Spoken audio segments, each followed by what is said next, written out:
Okay, let's get a little bit warm up. Let me see if you guys know this one. Boom, boom, boom. I want to hear say hey oh. That's, you're definitely my kind of crowd. All right, so we are about to start the second panelist, and I want you guys to know that these are amazing people, and all you guys are as well. And so I am an honor to sit here with you guys, and I have just a couple questions for you guys just to get started. And the first one is tell us a little bit about yourself and why you do what you do. Since I have to sit down, uh, I'm just kidding. I'm just kidding. My name is Dominique, also known as Marketing with Dom. Um, One of the biggest things about myself, I think that really impacted me in what I do is I'm absolutely dyslexic. Okay, to a point where it was hugely infected for me and my whole life, especially going through middle school and high school. I'm one of those people who believe school didn't work for me, but god dang, did I make it work out. Um, the biggest thing that I realized going in through high school was I love software and I love technology. It almost felt like it would speak to me, no matter what the situation was. Even when I was young, taking apart my first laptop and could not put it back together. But that was one of the things my mom was really, really upset about. I had a desire to figure out how it was working. I was like, what is this thing and how does this thing work? And I took it all apart and I studied the pieces of it. And I realized that part of me loved technology, and that came down in all of my classes. When we got new technology in the class, and my teacher's like, how does this work? And I'm like, I think I know how. And she's like, how? I was like, I don't know, but I do know. And I would always be able to find the solutions consistently. Whatever software I was using, whatever technology was around me, I could always work it out. And one of the people I ended up working with, he'd say something like, he's like, you think of things like we think of putting technology together.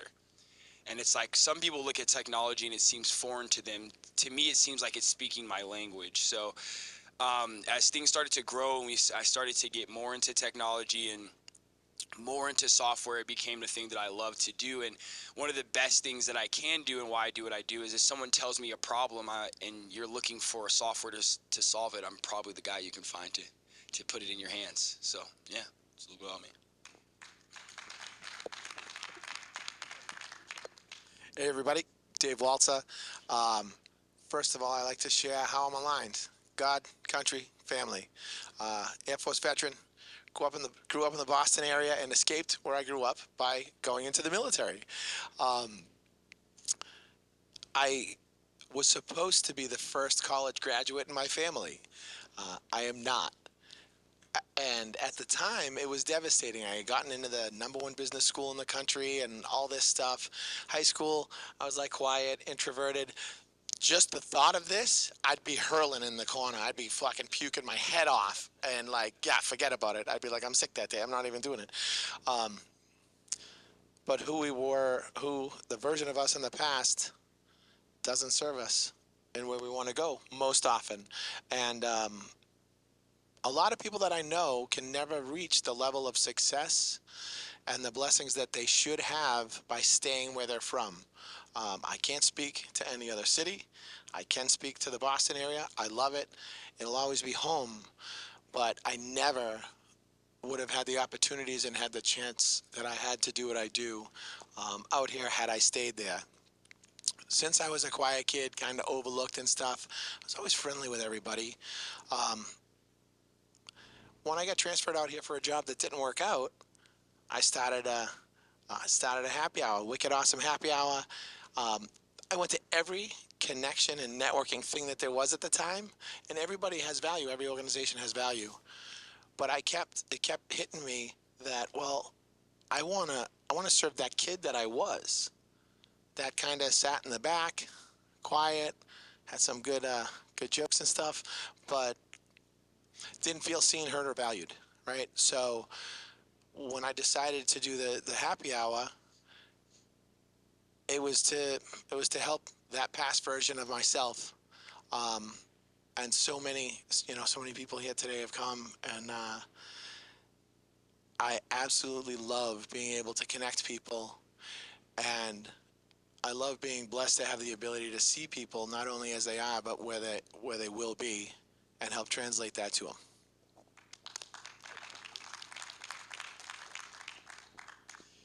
I'm James Wood. I'm a functional strength and bodywork specialist, which some of you guys might know. And human repairman. That's it. That's I actually think worked. I think we all agree that's a good one. Yes. I'm in her good graces still.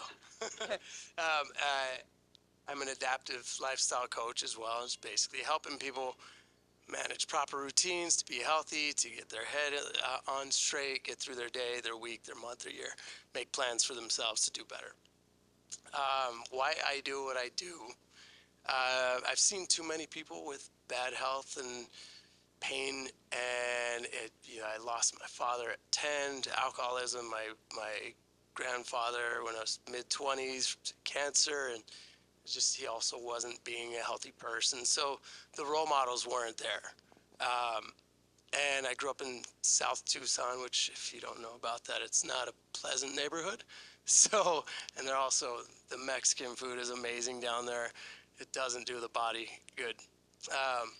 It's so good. When people ask me where are the best tacos, I'm like, go to South Tucson. Sit in someone's grandma's kitchen. Trust me.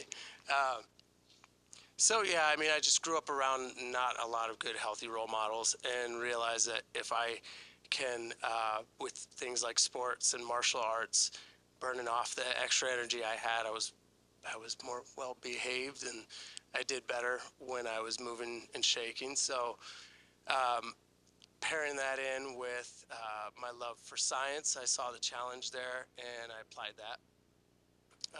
I saw that as like a bigger scope. Taking care of the masses, 6 of the top 10 causes of death in this country are pretty much just bad lifestyle. And that was kind of a simple fix for me, but it's one voice out to many. And I know there's a lot of trainers that have the same idea, so we're all working for that same scope. But for myself, I was working more localized, getting in touch with clients and seeing how deep of an impact I could actually have as a young trainer started really motivated. It kind of made my life make sense. It's like you're not just here to do a job and high five someone. It's like someone's gonna outlive the number they had in their mind, and they're gonna do it way better. They're gonna add 5 years to the back end of their life, and they're gonna have a lot more fun than they thought they would. And I moved to Chicago at a point, did gym consulting, added clinical massage therapy, so a hands-on approach.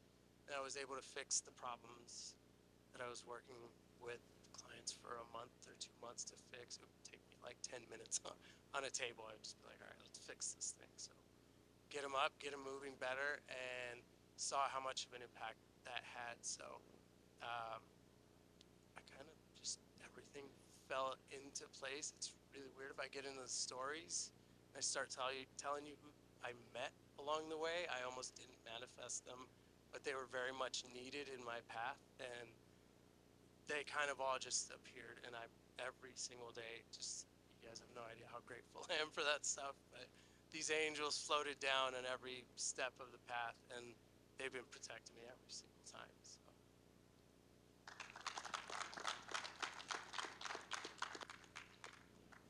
Hello, everybody. I am Sarah Tracy. I am a financial consultant and a business owner.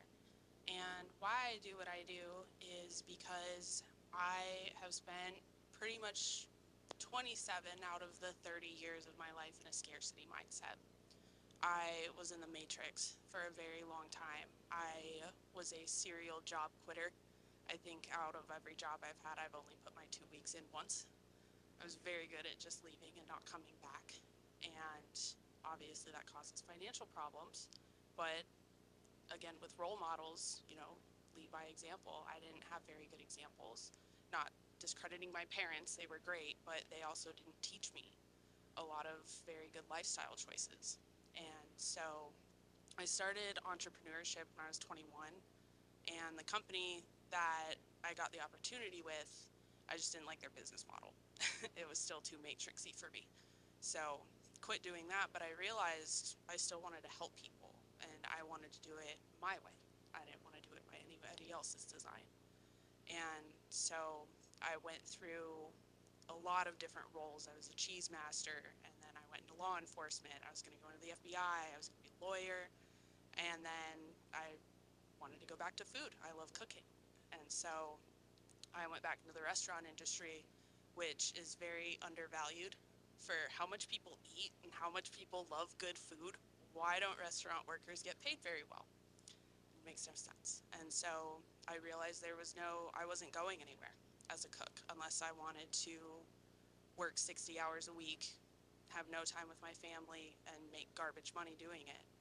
And so then I was presented with this financial consulting opportunity, and I fell in love with it. I was like, I get to learn about money, I get to become financially free, and I get to help other people do that. Like, that's a win-win, right? And so for the last few years, I've just been working doing that because I was not in a good spot when I found this opportunity. I was still in the scarcity mindset, in debt, didn't have a lot of money, living paycheck to paycheck, frightened a lot of the time, scared. And now, I'm not there anymore. And if I can give that feeling of freedom and happiness and just ease and peace, we've talked about peace a lot today. Financial struggles, they cause a lot of problems in people's lives. And so if I can help take that away, then I'm happy. I just want to help people live their best life. Wow, love that. Question, I'm lactose intolerant. What is a cheese master? Sounds like the boogeyman for lactose intolerance. What is it? Yeah. I have a lot of unnecessary knowledge about cheese for no reason at this point in my life. Charcuterie boards. We, hey, If you're a charcuterie board Yes. person, I know, yeah. charcuteries. All right, guys. So, what makes you next gen? What makes me next gen? Yes. I believe I have the desire and what I do to take old school methods and bring it in with artificial intelligence. I think the next gen that makes me next gen is understanding that you're not necessarily needing to chase the next hot rabbit that's running around, but you need to understand how to take what's already been cooked and turn it into another great meal. And this next generation, I think, has had a hard time not just chasing what's hot or what's showing the most popular thing out there, and then trying to understand how to take what's already been here, what's throughout history, what's actually stable, and remixing it. And what makes me next gen is that's absolutely my focus when it comes to technology, is connecting what has already worked, what is already doing it, and using technology to make it easier for you. So I think that's what makes me next gen. So. All right, next gen, huh? Well, first I'm Gen X, so the original slackers and all that stuff, right? And that is a great way to start. We were the last generation to kind of go outside and ride our bikes and all that stuff, and also the first generation to start working with technology. When I got into my sales career, I learned from a fellow Air Force veteran who was completely under the old management style. Fuck you, get it done. I don't give a shit what you say or think, just fucking do it. And that doesn't feel great. Of course, he sounded like my pops, so I was like, okay, I get that. I'll do it. That doesn't really translate for millennials and Gen Z at all.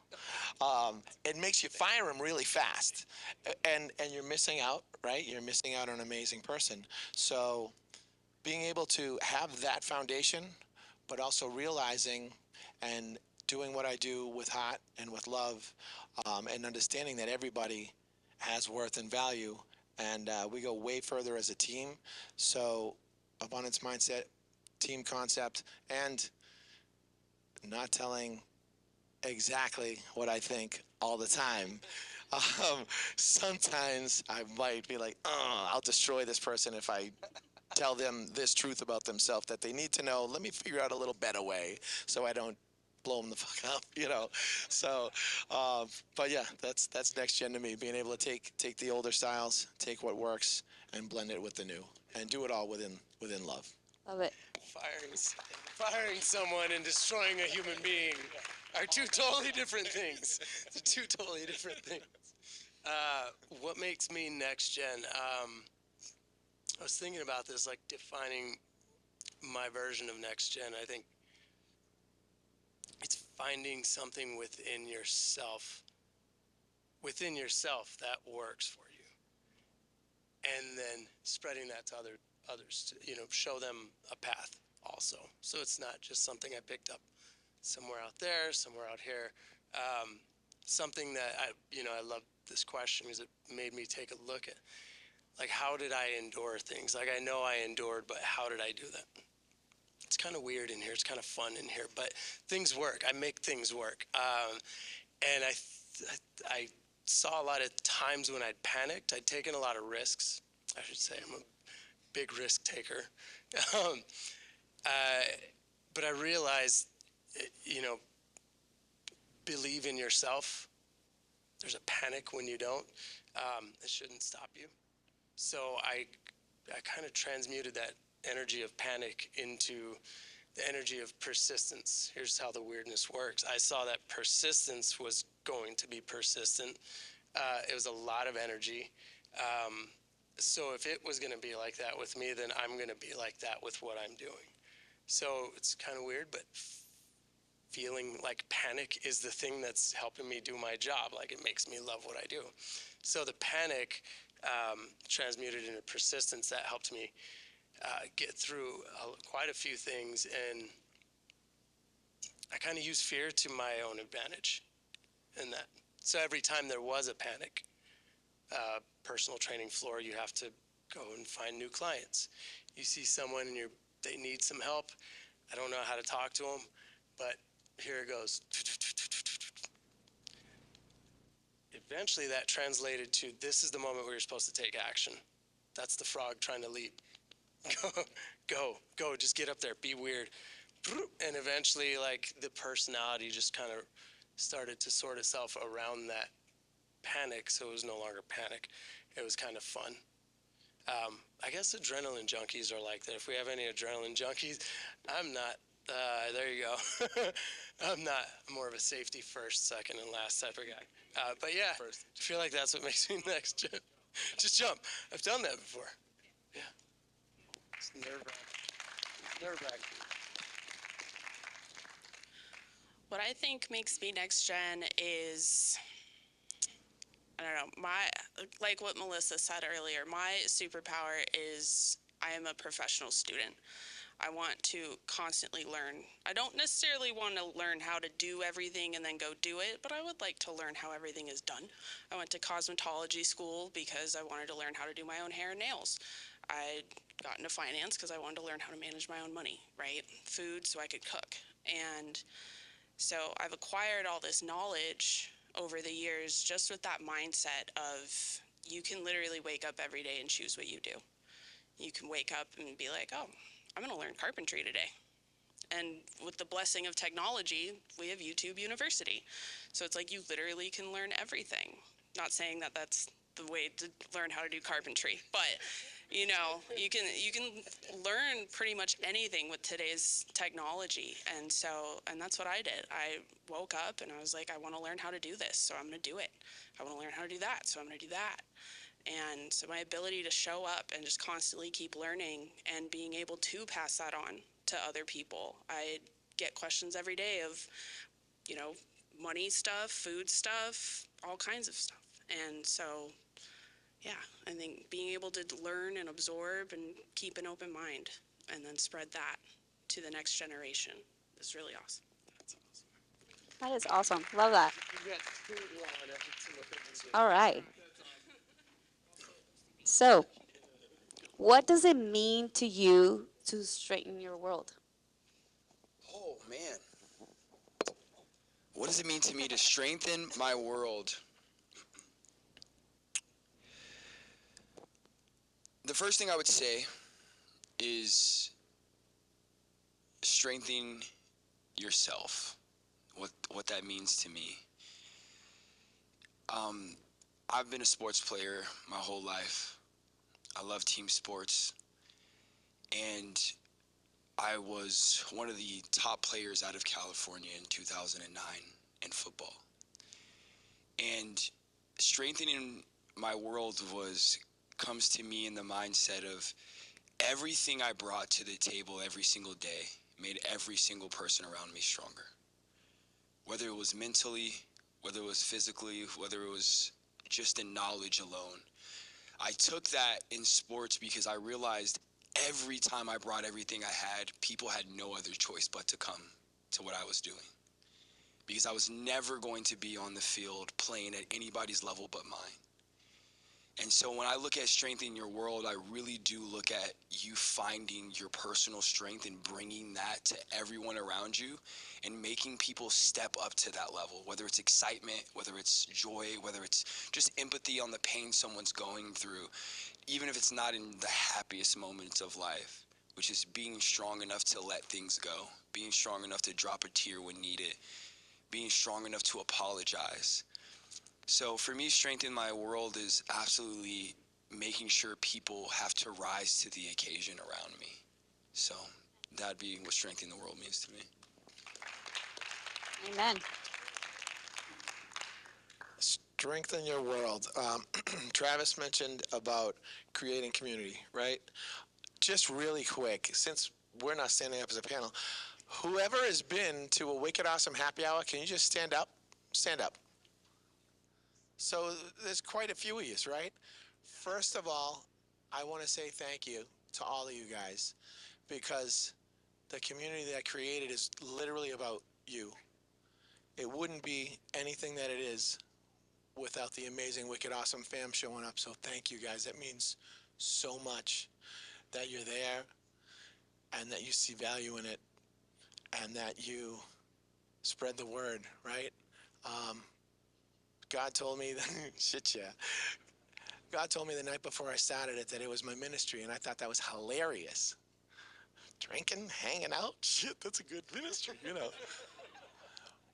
But, right, but it's, you did, and water into. But it's so much more than that, right? It's people getting together in a safe space, energetically, that all are accepted, right? And that we share that abundance mindset. Oh, you can sit. Thank you. Thank you, guys. Nice direction following. I love it. I love it. So that's right.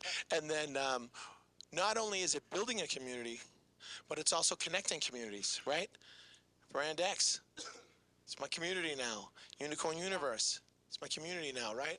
I'm psyched to connect my community to these other amazing communities. So that's strengthening your world right there. Yeah. Love it. Strengthening my world. Personally, for me specifically, it would be taking relentless action on my curiosities. Every single time I had any kind of curiosity, I went in just like headbutting the wall. Like I'd get to a point where I'm like, I've exhausted my brain from learning this thing, but now I've learned it, and I'm gonna figure out what I'm gonna do with it later. But I just packed a bunch of knowledge in on something, and over time I realized that's just creating pathways, just like you have all like these 972 skills. you're well versed on literally everything. So whatever she does, that's what I was trying to do. Get good at everything. My stepdad, he was he was one of those overly intelligent people. He knew the answer to everything and the year it happened and why they did it and then some secret behind it.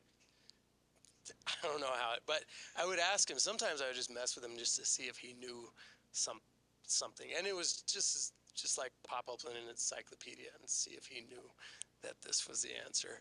So when he passed, I would ask him all the time. So before he passed, he said, Jamesy, called me Jamesy. And he calculated how many definitions and other topics, I would ask per day over the time span that I knew him. So I was like, damn, that dude doesn't burn out. But number one, but God, I ask a lot of questions. So when he passed, it was kind of like the mark he left on me was he always told me to look it up after a while. And it was the habit that I didn't want to have, because when he was there, I was like, why don't I just ask you? He's like, well, because I'm not always going to be there. And then there you go. He wasn't always there, and I took from that exactly what I was gaining from him.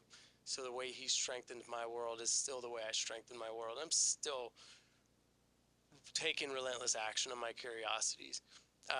And from what I know, I teach others as much as I can, because that's what he did for me. And that's what, honestly, that's what got me here. Love that.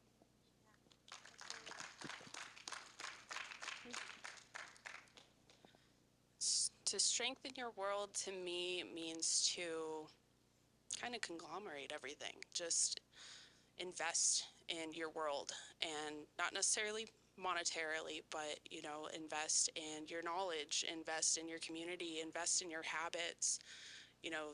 Figure out kind of, again, what Melissa was saying earlier, what is your goal, and then what are the steps that you're going to take to get there.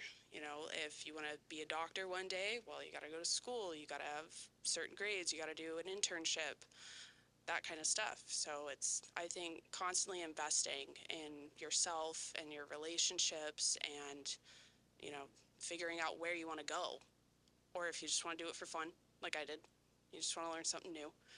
But I think you're literally strengthening your world by pouring into all of your cups at one time. Love that. Love that. So, who were the mentors or coaches that helped you the most in strengthening your world? First, I'll go with history. I was a great football player, but I was an asshole. And what that meant was, especially in sports like football, Travis talked about it earlier, which is how much are you willing to bring to the table? So going into sophomore year, I was one of the, what I believed, cocky a-hole. I was one of the best players. But at the last meeting of the year, our coach was like, we're not going to care about stats, and we're all going to vote for VIP, the most valuable player. And I was upset because I knew I wasn't liked. So I ended up losing that year, and I was very, very upset. And it took a little bit of time for me to get over in the mindset of how hard I worked for that. But I realized I didn't work for everything. I only worked for the sport side of it. I didn't understand the community. The next year, the whole football team got fired, coaches. So I got brought in a whole new staff of football coaches. And, they really did come in and say, you're going to have to prove it on the field. Now, the coach I got as a DB coach, he humbled me because he was like, I guess my age at the time, how old I am now, which is 30, but he was just an athlete. He was an athlete, and it was the first time a coach stepped into my face and said, beat me. Like, I'm not going to tell you anything. You're going to have to beat me. And he taught me to humble myself, and he taught me to look at the field in a different manner. It was the first time I ever really learned from what they call a player coach. Someone who could play the game and who could understand how to really look at what is happening on the field. And the reason why I ended up becoming one of the best players in California was because of what he taught me. And he forced me to learn. It was the first time I ever sat down and watched film for hours at a time, and I could tell a play that was going to come at me 3 or 4 plays before it happened based off of personnel. And he taught me to know things, to not guess too much. He's like, your wittiness is one thing, but you gotta know. And when you know things, you can perform things at a whole nother level than when you're just letting your athleticism be the best of you. You're a great athlete, great, that's cool. But when you know you're a great athlete and you know what's going to happen, you're gonna be in position 90% of the time. So that was one of my biggest mentors in that process, and I would say my second mentor would have to be Mr. Travis Brady over here, who I've met very recently in my life, but just through his complete ability to be authentically himself, to open up conversations, to truly tell you who he is, has shown me that I've also been partly hiding from who I was. I didn't accept the things that necessarily were part of my overall story of who I am and the things that people may actually like about me, or, you know, why I see the world the way I see the world. Like, this is the first time I ever told people like that I was absolutely dyslexic, right? And the reason why I did that is because I realized it's the reason why I see the world the way I see the world. I've always felt really awkward and out of the box, and went to college, got my degree, did it with a pretty high GPA, and I had to force things that were only based off of who I was and not after the system. And, you know, I lost a little bit of that over time and finding my uniqueness. And recently, Travis has shown me absolutely what it is to be authentic. And so those are two mentors in my life that I definitely have to give some shots out to. So.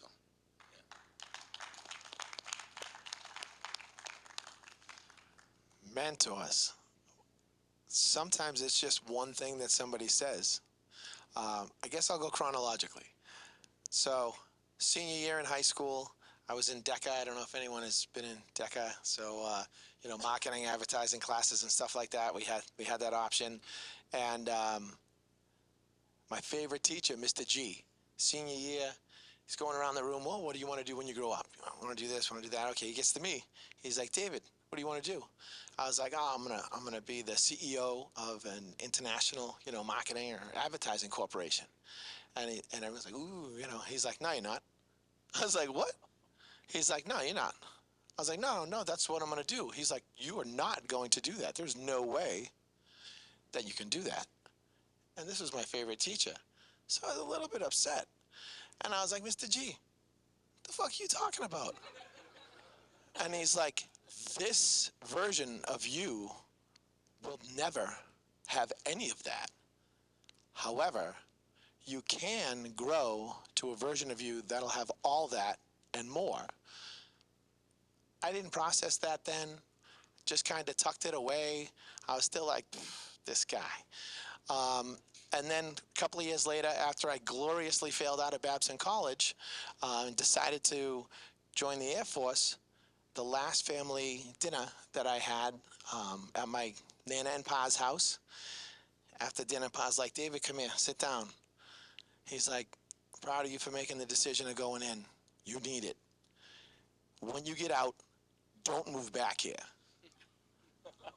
My grandfather was my favorite person and biggest influence, you know. Loved my mom and dad, but Pa, you know, started a plumbing business with his older brother and all that stuff, so I really looked up to him in that respect. And again, I'm like, what are you talking about? He's like, don't move back here. I see what you're doing. I see the kids you're hanging around with.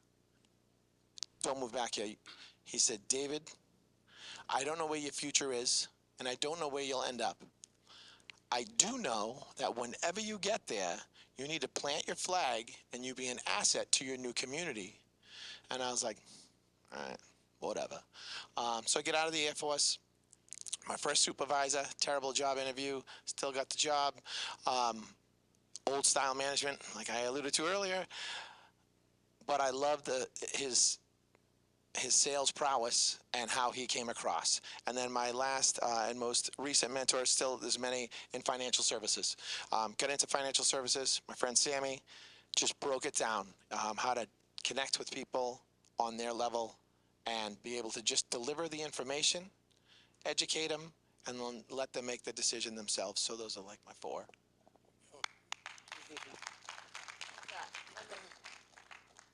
Who are my mentors? There's a ton of them.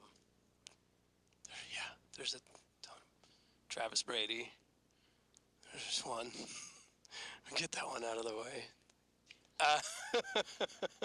That's there. You know what? There's a bunch of them in different realms. Probably a fun little super quick story. One year I decided, instead of moving up to Scottsdale, start my own training business. decided to lean into corrective exercise. I accidentally pressed the exam button instead of the practice exam button, so I had to take the test, and I passed it and ran over to the gym owner and told him I need the 8 o'clock spot on the schedule for Saturday mornings right before our Saturday morning big high intensity class. I had never seen a corrective exercise class on a schedule. When you're doing corrective exercise, it's one person. You're trying to fix a person's posture, whatnot. So we had the tools. I had a really good. I had confidence in my educated guessing at that point. Yeah, it's kind of what happened, and it did really well. In order to get through those classes and figure out what I was doing, wake up early on Saturday mornings, and I'd pop up YouTube. I don't know how all this stuff happened. My hands just went, press buttons, type stuff in. Kelly Starrett and Brent Brookbush were the two main guys who I took so much information from. Brent Brookbush is very much classroom-based, teaching you the stuff the way you should have learned it through the textbooks, writing on the board, and this is that, and this is that, and this is that, and just delicately placing every single bit of information you're supposed to pick up, which is wonderful for me because I'm absolutely horrible at listening, paying attention. I needed someone to lay it out. Kelly Starrett, he is magnificently smart, and he blends humor into the stuff. He doesn't laugh at his own stuff. He just rolls with it. So kept me entertained, massive amount of knowledge. Those two guys, I got to actually meet Brent Brookbush in person, shake his hand, welled up a little, and I thanked him. I told him, I was like, you've helped not only me build a career that kind of saved me from whatever else would have been out there, but you've helped me help so many other people in ways that it doesn't feel real yet. Like I'm going to need some years to understand this. Aside from those two, there's a handful of other mentors in there, but honestly, a lot of it was my clients, the people I got to work with. I've taken as much as I can from all of them in terms of their experiences and their knowledge. I've gotten to work with some great people, but the curiosity thing, again, I ask a lot of questions, so it's weird when they don't answer. So I think they've been my best mentors.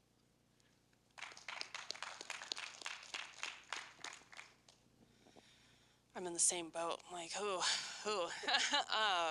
There's been a lot over the years, but number one, it's Marissa Kephart. I brought my mentor with me today. She has become my best friend. She is a business owner, and her mentor is also a business owner. Combined, they have about 40 years of experience of being business owners. So I'm going to listen to what they have to say. Successful business owners. But she has been by my side for the last few years, going through everything. She has made me show up on the days where I really did not want to. And she's helped me through a lot of things, both personally, business-wise, and she's taught me a lot of lessons. And I could not be more grateful for you, Marissa. And so, yeah, I have definitely learned a lot from her. And I'm going to give up before I cry. Aw.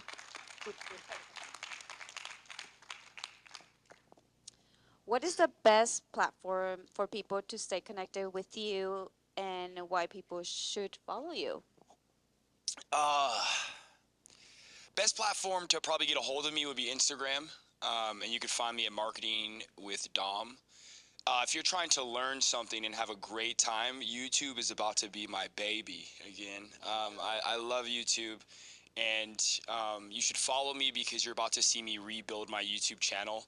I've worked on probably around 40 or 50 different YouTube channels, and 4 of them have been able to do over $1 million in sales from the actual thing that person's selling. So just know you have to sell something over about $5,000 or you're not going to get there. But understanding on my YouTube channel, I'll talk a lot about how you can use YouTube to generate leads and actually make money from it without trying to be the next YouTube star. So follow me on YouTube. And either way, you can find me at Marketing with Dom anywhere. So, all right. Let's see. It's Facebook right now, but it's rapidly becoming Instagram. So Facebook, Wicked Awesome Happy Hour. There you go. And then also Dave Walter. And then Instagram, Boston Dave, and Wicked Awesome Events. Somebody already had the happy hour.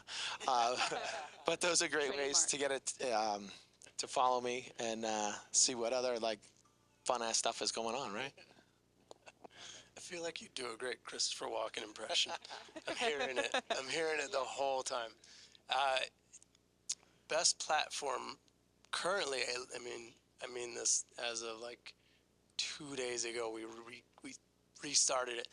I'm in the process of a rebrand. So all the avenues that I had before, they're no longer there. So best platform is right up here in person, usually because I'm dealing with people's shoulder pains or neck pains or back injuries, and they hear what I do and they're like, my shoulder hurts. But I am the guy at the party, if you take me with you and someone says they have a neck pain or a shoulder thingy, I'm going to start working on them. Like, it's cool if I use my hands on you? They're like, yeah. Minute later, problem solved. They like doing business with me afterwards. But my brand is called Hybrid Movement, MVMT. Jimmy Woods 248 is my Instagram. Woods with a Z. So Jimmy Woods with a Z, 248. And then from there, if you guys follow me on there, as soon as we get the rest of the Hybrid Movement .life, that's what the website's going to be, hybridmovement.life. As soon as that's all launched, I'm reconnecting with everybody, and people have been waiting for this, but the tech gods just crush me every time I press a button, so I paid someone else to do it. Love it. You got it. Yeah.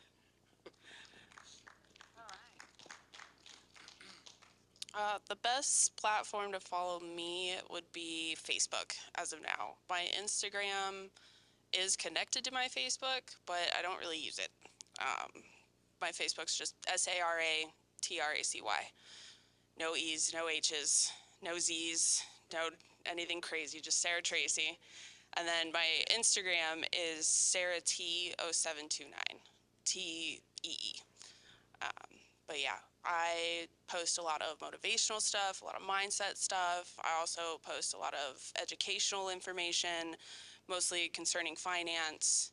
I also post a lot of stuff to stir the pot when it comes to finance. People don't like to talk about the morbid side of it, but it's important to know. And I'm currently going through the business building page side of things, and so I'm trying to weed out the people that don't want that kind of content and keep the people that do. So if it's a little controversial, I'm not sorry. You know, I forgot something. Actually, forgot, because you asked, why should people follow us? Yes. See, I told you I'm not great with listening. All right. Just proving myself. So this was a fun concept I came up with kind of recently, but do you ever see those shirts, everything I learned in life, I learned through G.I. Joe or whatever it was? Yeah, so I realized over time, all the life lessons I'd learned, I'd taken them in through a filter of the textbook knowledge I was getting through personal training. This is a cool thing about any kind of health dimension. You see how the whole entire life goes with someone. So I realized that a lot of what I teach people for my coaching is coming from, and Travis knows this, coming from a model we learned through our textbooks, through NASM. That model is very specifically, it cleans up how a message is delivered, how something is learned.